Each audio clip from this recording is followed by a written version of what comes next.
پاکستان میں پہلے مسائل کم چل رہے ہیں، جو چیف جسٹس صاحب نے ایک اور ملاکھڑا کھڑا کر دیا ہے۔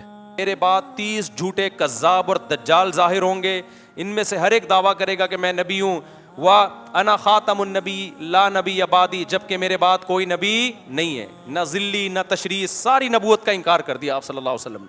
ہمیں یہ بتا دیا کہ عیسیٰ ابن مریم نازل ہوں گے، لیکن وہ ایز اے نبی نازل نہیں ہوں گے، ایز اے امتی نازل ہوں گے۔ وہ مفتی صاحب چیف جسٹس آف پاکستان کا یہ کیا لکھا ہوا ہے؟ چیف جسٹس آف پاکستان نے قادیانیوں کو تبلیغ کی اجازت دی ہے، اس کی وضاحت فرمائیں۔ پاکستان میں پہلے مسائل کم چل رہے ہیں، جو چیف جسٹس صاحب نے ایک اور ملاکھڑا کھڑا کر دیا ہے۔ چیف جسٹس صاحب نے جو فیصلہ کیا ہے نا، اس میں بنیاد اس کو بنائے مذہبی آزادی، غیر مسلموں کو مذہبی آزادی ہے، تو یہ آئین سے بھی بغاوت ہے۔ مذہبی آزادی کا یہ مطلب کہ وہ اپنے مذہب کی تبلیغ کرنا شروع کر دیں، اور قادیانیوں سے جو ہمارا اختلاف ہے وہ عام غیر مسلموں والا اختلاف نہیں ہے۔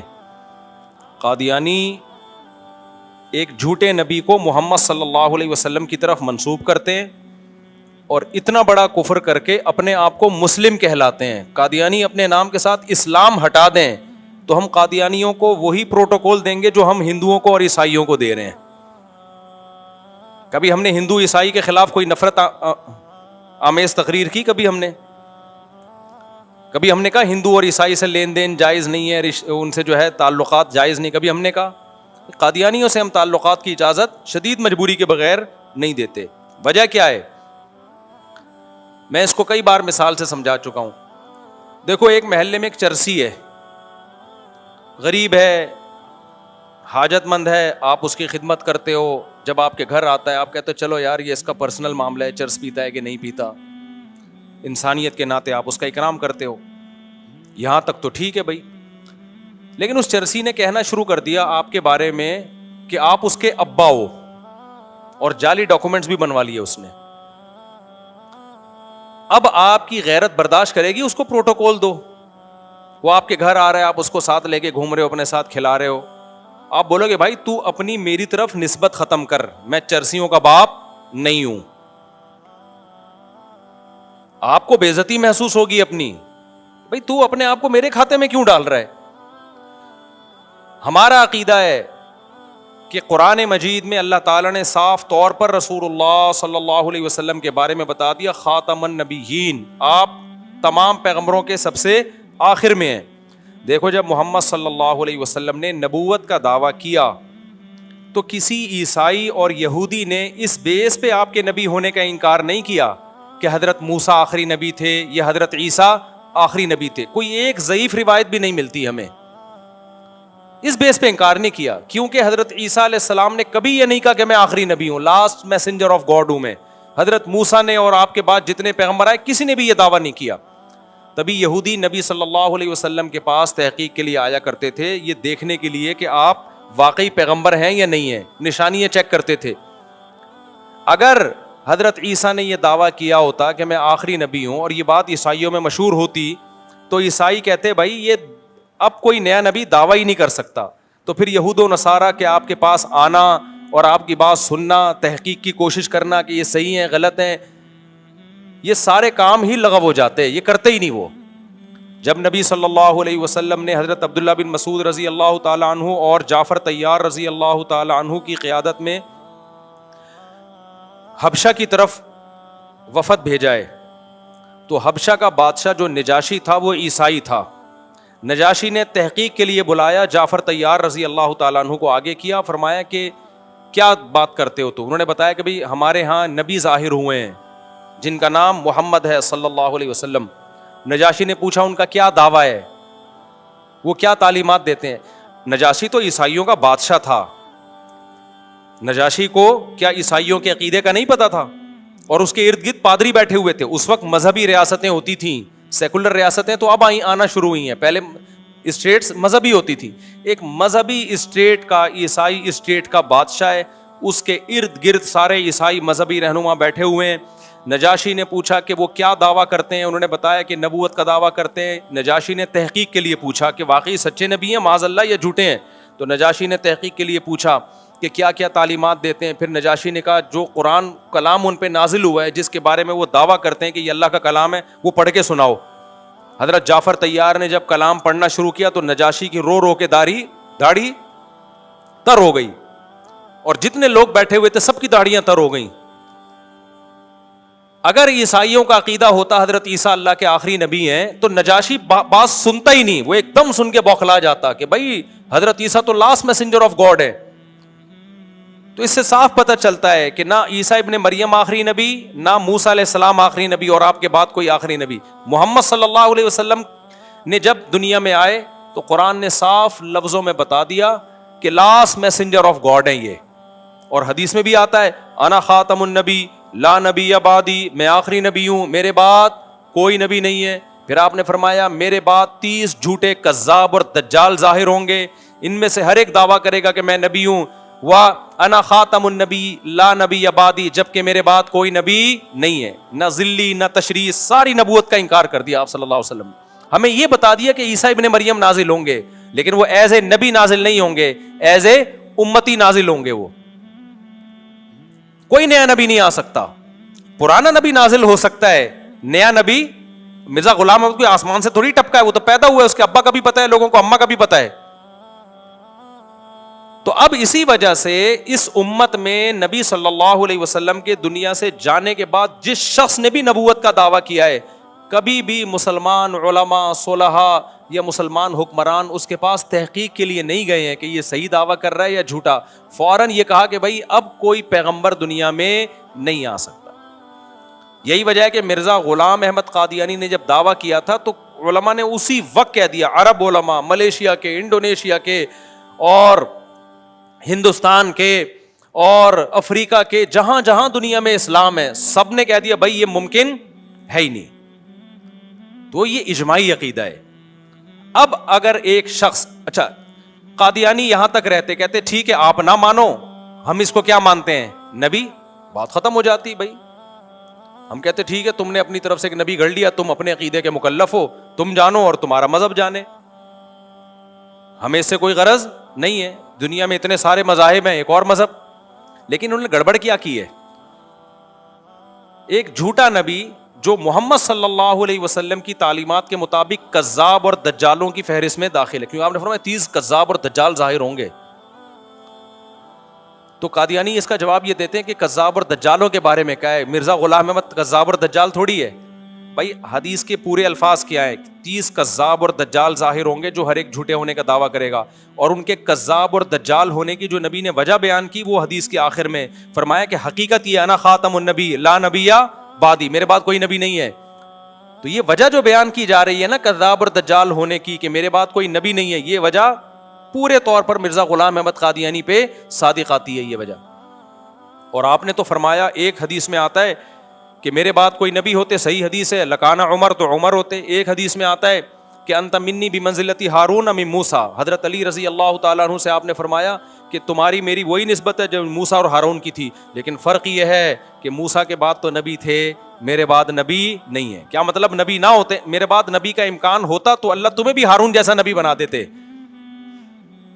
ہارون علیہ السلام کی نبوت موسیٰ علیہ السلام کے تابع تھی, ذلی نبی تھے ہارون علیہ السلام, اصل نبی موسیٰ تھے. ہارون علیہ السلام انہی نبی کے ویژن کو لے کے چل رہے تھے آگے. بات موسیٰ کی ہوتی تھی, زبان کس کی ہوتی تھی, ہارون کی. قادیانی کہتے ہیں کہ یہ جو حدیث میں آتا ہے کہ میرے بعد کوئی نبی نہیں ہے, اصل میں اس کا مطلب ہے اصلی نبی اصل کے اعتبار سے نبی نہیں ہے. ہاں ذلی نبی جو محمد صلی اللہ علیہ وسلم ہی کے دین کو دنیا میں غالب کرنے کے لیے ہے, وہ والے نبی آ سکتے ہیں. یہ جو حدیث ہے جس میں آتا ہے انت منی بمنزلتی ہارون من موسیٰ, اس میں تو ذلی نبی کی نفی ہو رہی ہے. نبی نے فرمایا کہ اے علی تمہاری میری وہی نسبت ہے جو ہارون کی نسبت کس سے تھی, موسیٰ سے, لیکن بات یہ کہ اللہ تمہیں پیغمبر نہیں بنائے گا. تو یہاں ذلی نبی کی نفی ہو رہی ہے کہ نہیں ہو رہی. ذل کہتے ہیں سائے کو, ذیلی نبی بھی کہہ سکتے ہیں, ذیلی نبی, اس کی نفی ہو رہی ہے نا. تو اسی کی نبی نے نفی کر دی ہے کہ وہ والا نبی بھی اب نہیں آ سکتا, کسی طرح کی بھی نبوت اب نہیں آ سکتی, جاری نہیں ہو سکتی. تو قادیانی نے پھر بھی کہا کہ نہیں جی ہم حدیثوں کو نہیں مانتے, اپنی طرف سے تعویلات کر کے ایک مرزا غلام احمد قادیانی کو جو پروفیسر تھا اس کو کیا بنا دیا, پیغمبر. ٹھیک ہے آپ کا مذہب ہے, آپ جس کو نبی مانو, جس کو جو مرضی مانو. جرم یہ کیا کہ اس کو پھر کس کے کھاتے میں ڈال دیا؟ محمد صلی اللہ علیہ وسلم کے کھاتے. کہ آپ کے سید الانبیاء کے ذلی نبی ہیں اور محمد صلی اللہ علیہ وسلم کے امتی ہیں, لہذا یہ عین اسلام ہے. یہ کیا ہو گئی بھائی؟ یہ زیادتی ہو رہی ہے. عیسائی اپنے آپ کو عیسائی کہتا ہے, محمد صلی اللہ علیہ وسلم کا انکار کرتے ہیں. اسلام نے دین میں زبردستی نہیں رکھی, لا اکراہ فی الدین. ہم عیسائیوں کو ڈنڈے کے زور سے مجبور نہیں کر سکتے کہ ہمارے نبی کو نبی مانے. اللہ نے کہہ دیا دین میں زبردستی نہیں ہے. قد تبین الرشد من الغی, حق اور باطل میں نے کھول کھول کے بیان کر دیا ہے. کوئی عیسائی نیوٹرل ہو کے غور کرے گا تو اسے یقین ہو جائے گا کہ جتنی علامتیں عیسیٰ ابن مریم میں نبی ہونے کی پائی جاتی ہیں, محمد صلی اللہ علیہ وسلم میں اس سے زیادہ ہی پائی جائیں گی, اس سے کم نہیں پائی جائیں گی. اس لیے اسلام نے کہا ہم نے حق اور باطل کو واضح کر دیا, اب ڈنڈے کی زور سے آپ نے کسی کا مذہب چینج نہیں کروانا. تو قادیانی بھی اگر ایک نیا مذہب بنا لیتے کوئی بات نہیں ہے بھائی, جہاں اتنے سارے مذاہب ہیں وہاں ایک اور مذہب بھی صحیح.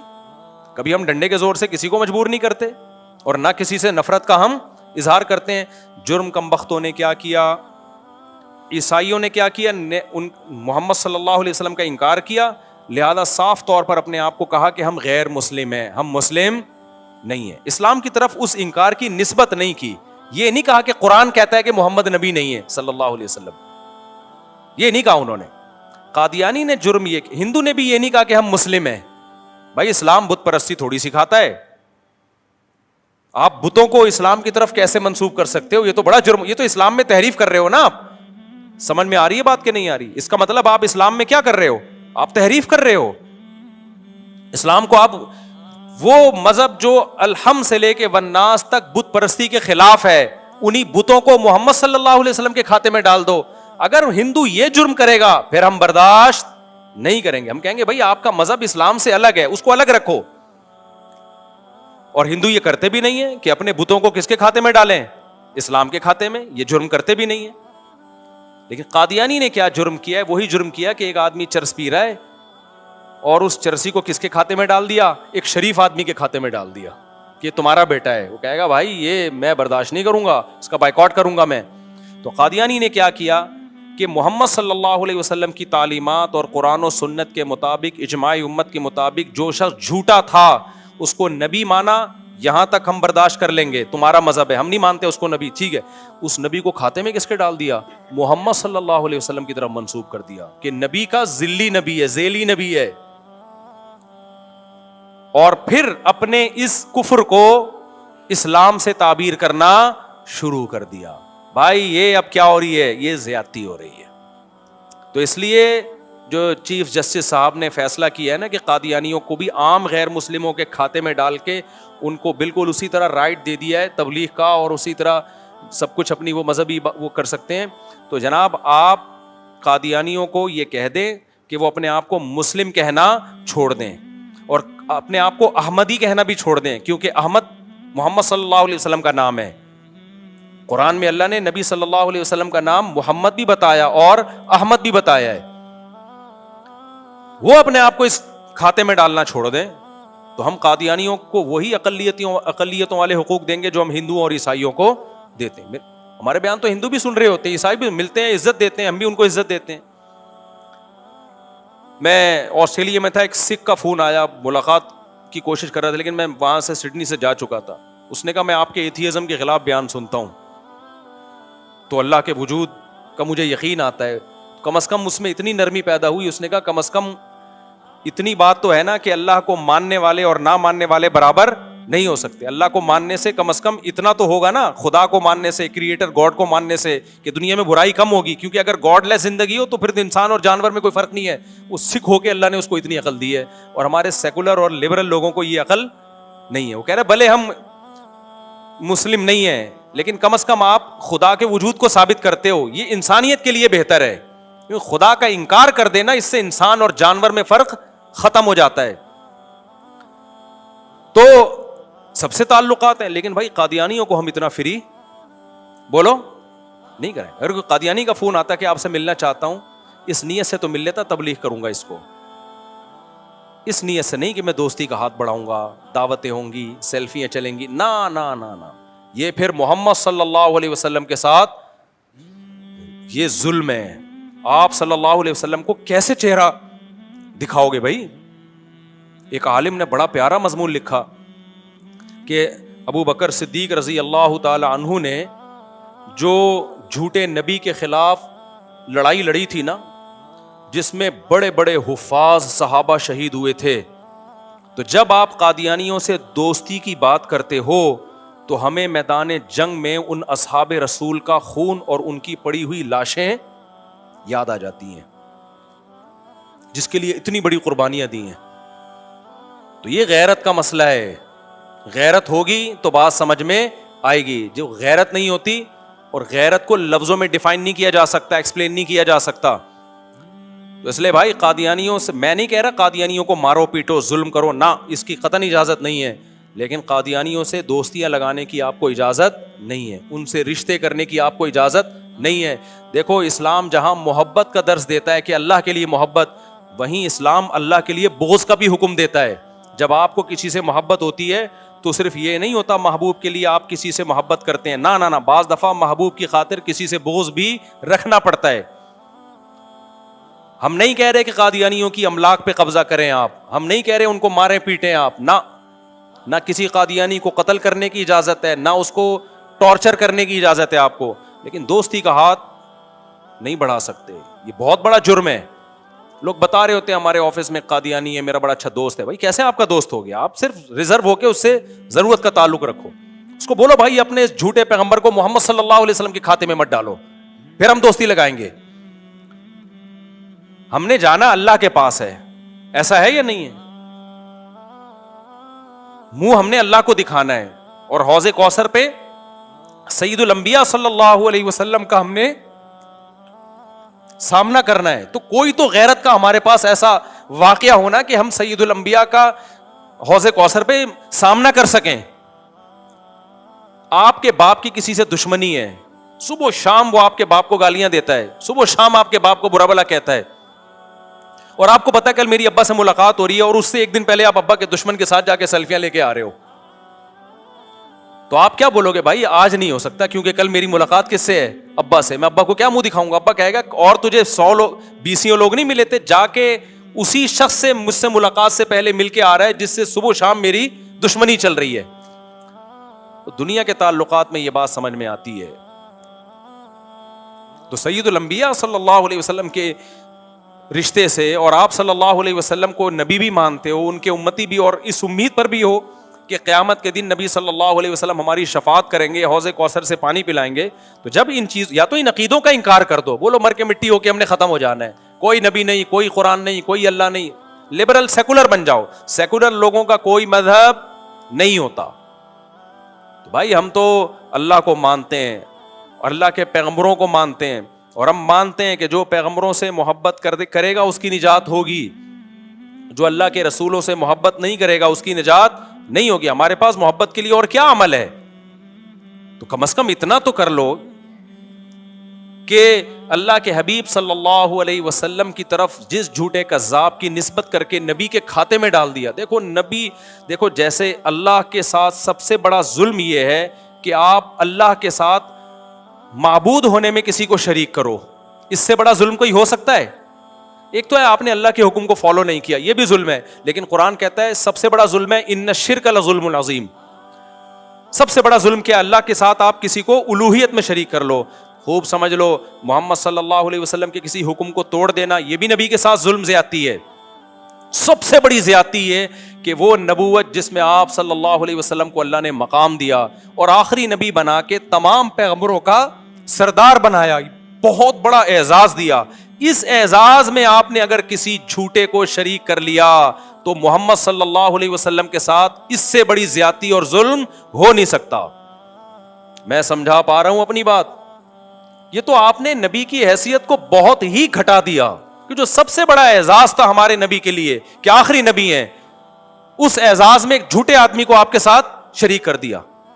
اور قادیانیوں سے ایک سوال پوچھا کرو کہ تم جتنے دلائل دیتے ہو نا ختم نبوت پہ، خاتم النبیین کا، یہ گھماتے ہیں باتوں کو، یہ لوگ بہت گھماتے ہیں. فرض کر لو کہ آپ آخری نبی نہیں ہیں، فرض کر لو، تو آپ کے بعد پھر کتنے نبیوں نے اور آنا ہے یہ بتاؤ آپ. مرزا غلام احمد اگر 1400 سال کے بعد آیا تو مرزا کے بعد کتنے نبی نے آنا ہے؟ کیونکہ ہمیں قرآن و سنت سے پتہ چلتا ہے کہ ہر پچھلے نبی نے اگلے نبی کی بشارت دی ہے. عیسیٰ ابن مریم، موسیٰ علیہ السلام، تورات اور انجیل میں آج بھی محمد صلی اللہ علیہ وسلم کی پیش گوئیاں موجود ہیں. تبھی عیسائی اب تک انتظار کر رہے ہیں. تو اگر مرزا غلام احمد اللہ کا نبی ہے تو بتاؤ مرزا غلام احمد کے بعد کتنے نبیوں نے اور آنا ہے؟ اس سے پتہ چلتا ہے بھائی یہ ایک ایجاد کردہ جھوٹا نبی ہے. اگر یہ انبیاء کا سلسلہ ہوتا تو محمد صلی اللہ علیہ وسلم بھی خوشخبری دے کے جاتے, پھر مرزا دنیا میں آتا وہ خوشخبریاں دے کے جاتا آگے بہت سارے پیغمبروں کی, لیکن مرزا نے کسی جدید پیغمبر کی کوئی خوشخبری نہیں دی ہے. تو اس کا مطلب تم مرزا کو آخری نبی مانتے ہو, پھر کس کو تم آخری نبی مانتے ہو؟ مرزا غلام احمد قادیانی کو آخری نبی مانتے ہو. اس کی کیا دلیل ہے تمہارے پاس؟ جب بھی کوئی شخص جھوٹ بولتا ہے نا تو اس جھوٹ کو چھپانے کے لیے 100 جھوٹ اور بولنے پڑتے ہیں. قادیانیوں نے ایک جھوٹ بولا کہ نبی صلی اللہ علیہ وسلم آخری نبی نہیں ہے. اس جھوٹ کو چھپانے کے لیے ان کے اوپر بہت سارے اشکالات. بالکل اس کی ایک مثال کہہ کے میں اپنی بات کو ختم کرتا ہوں. مرزا غلام احمد قادیانی پیش گوئیاں بہت کرتا تھا, یہ چیزیں اس کی کتابوں میں آج بھی موجود ہیں.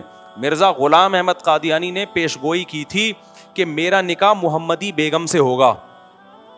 سمجھ رہے ہو کہ نہیں سمجھ رہے؟ محمدی بیگم نے مرزا کے رشتے کو ریجیکٹ کر دیا. یہ کتابوں میں لکھا ہوا ہے یہ واقعہ. اب جب ریجیکٹ کر دیا تو مرزا کی پیش گوئی کیا ہو گئی؟ ختم.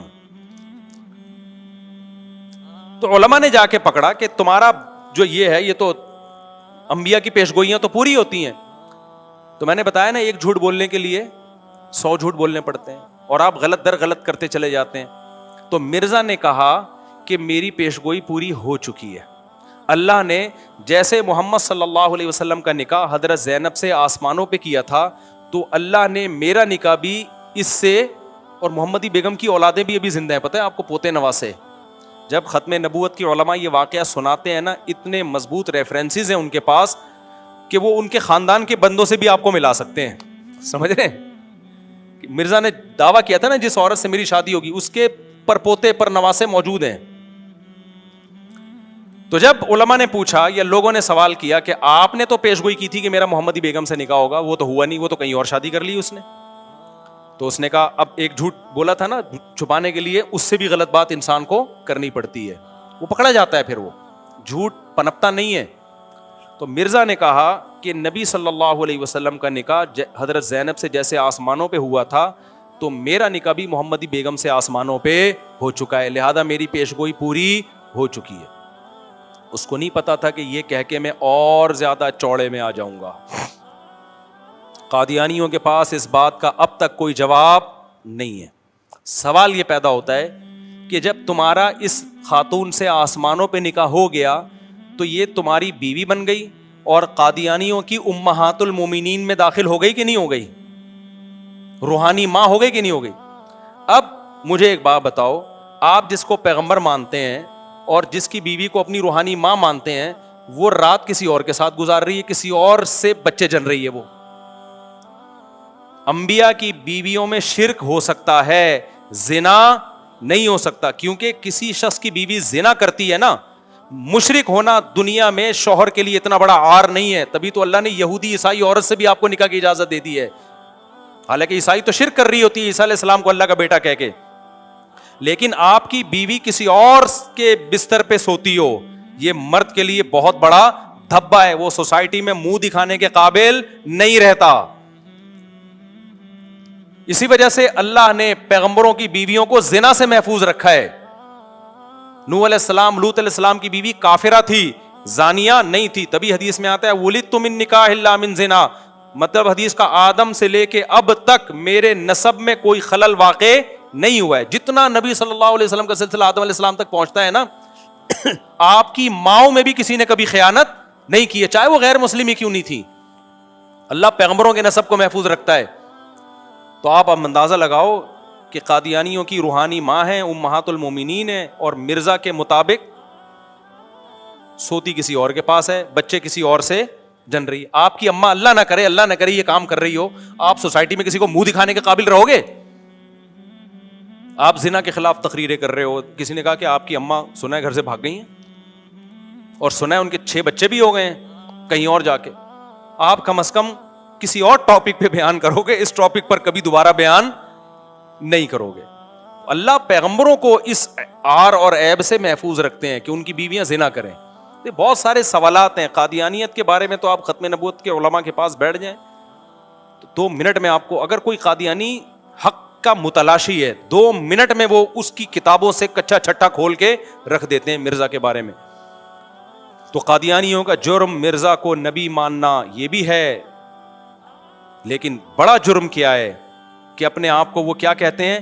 مسلم. بھائی اس جھوٹے نبی کو اسلام کے کھاتے سے نکال لو. تو جیسے ہم ہندوؤں کو گلے لگاتے ہیں, عیسائیوں کو لگاتے ہیں, آپ کو بھی ہم گلے لگانے کے لیے تیار. آپ شاعر اسلام کا سہارا لینا چھوڑ دو, آپ اپنی مسجد کو مسجد نہ کرو. ہندو اپنے مندر کو مندر کہتا ہے, مسجد نہیں کہتا. عیسائی اپنے چرچ کو چرچ کہتا ہے, مسجد نہیں کہتا. اگر عیسائی اپنے چرچ کو مسجد کہنا شروع کر دے, مسلمانوں کو غصہ آئے گا کہ نہیں آئے گا؟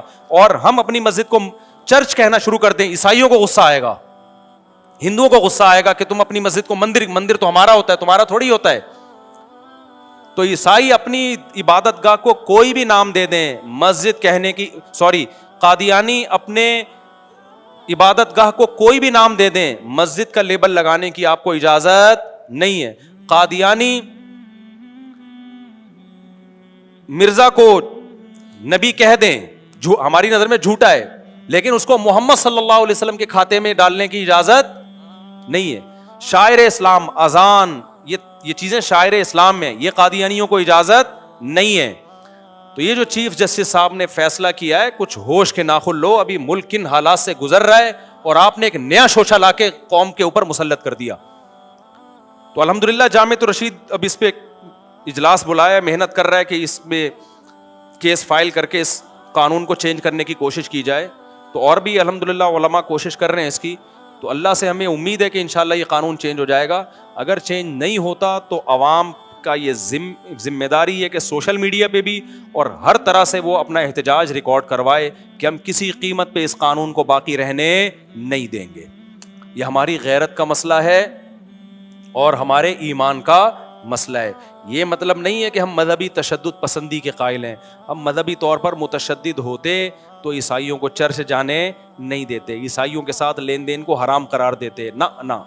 ہم کہہ رہے ہیں بھائی اپنی لمٹ کو قادیانی کراس کرنے کی کوشش نہ کریں, جتنے ہو اتنے رہو, اپنے آپ کو ہمارے کھاتے میں مت ڈالو. آپ نہیں ڈالیں تو ٹھیک ہے, جب تک ڈالیں گے ہم ان کا ہر طرح سے بائیکاٹ کریں گے, ہم ان کا.